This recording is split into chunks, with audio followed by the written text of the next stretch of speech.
呢一條片咧係想分享一下我用呢一支護膚油平時會夾開嘅一啲產品。咁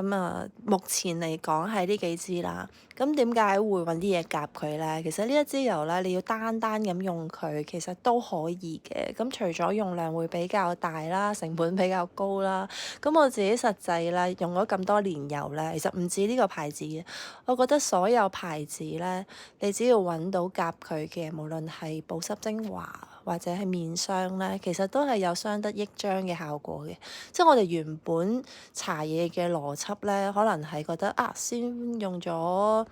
嗰個爽膚水，跟住佢索完之後就精華液，再索完之後再上面霜，即係好多浸。一步一步嚟，咁但係油咧，佢個邏輯唔係咁嘅，因為佢係一種滲透力好強嘅嘢，所以無論你塊面咧前面搽咗幾多嘢咧，最後咧覆蓋呢一層咧，佢都會好快咁樣融入晒你之前搽過嘅所有嘢，即係佢會撈埋㗎，就算你唔係特登將佢撈埋都好啦，你係分幾次咁樣。幾個步驟搽上塊面都好啦，佢到最後佢都係會融為一體嘅。咁所以揾到夾佢嘅一啲保濕精華或者面霜咧，除咗係慳佢嘅用量咧，我覺得成件事會更加全面啊，而且仲要係唔使揀貴嘅，因為呢一支咧佢係可以將所有一啲平嘅護膚品咧提升到另外一個層次。咁好似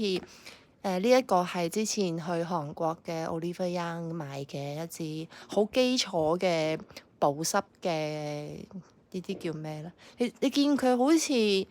又唔係好油咁樣，但係佢唔係 gel 嚟嘅喎，佢係一種好輕身嘅 cream 嚟嘅。咁呢一支好平啊，台幣幾百蚊。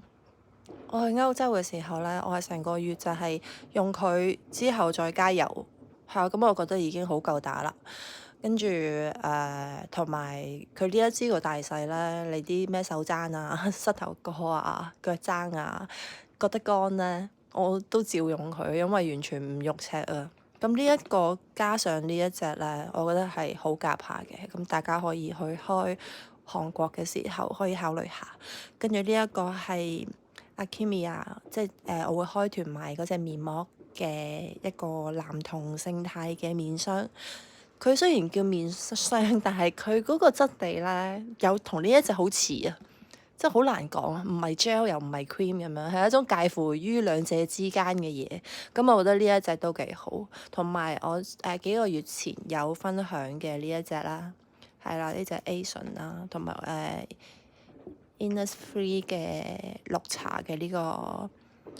collagen 嘅乜乜乜啦，即係保濕。其實呢啲都係好基礎，佢唔係一啲好刁鑽或者賣得好貴嘅嘢，都係台幣幾百蚊就買到嘅。咁但係只要同到呢一隻油夾咧，我覺得所有都變咗超脫咗開價品牌嘅質量啊！咁其實要揾嘢同佢夾咧唔難嘅，呢個只不過係我目前因為咁啱而家用開嘅嗰一啲，咁可能用完呢一批，我又開始會揾第二啲佢嘅新嘅朋友咁樣。咁佢有一個揀同佢夾嘅一個原則就係，好似我哋平時化妝啦，我哋會好怕用一種 gel 狀啊、凝膠狀啊，用完之後搽粉底係好容易起擦膠水嘅。咁你揾呢一隻油嘅 partner 咧，都係一樣嘅邏輯。就係唔好揾任何會起擦膠水嘅嘢，因為油撞咗落去咧係會搓啲碎碎出嚟嘅。係啊，咁基本上就係咁簡單。咁目前為止就係因為我夾咗呢啲嘢去用啦，咁就保持佢個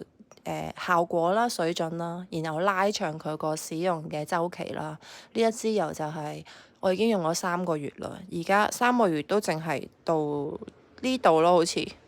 真係好慳啊，都係2-3滴咁樣就成塊面咁樣，係咯，咁就解答一下，都有唔少人問我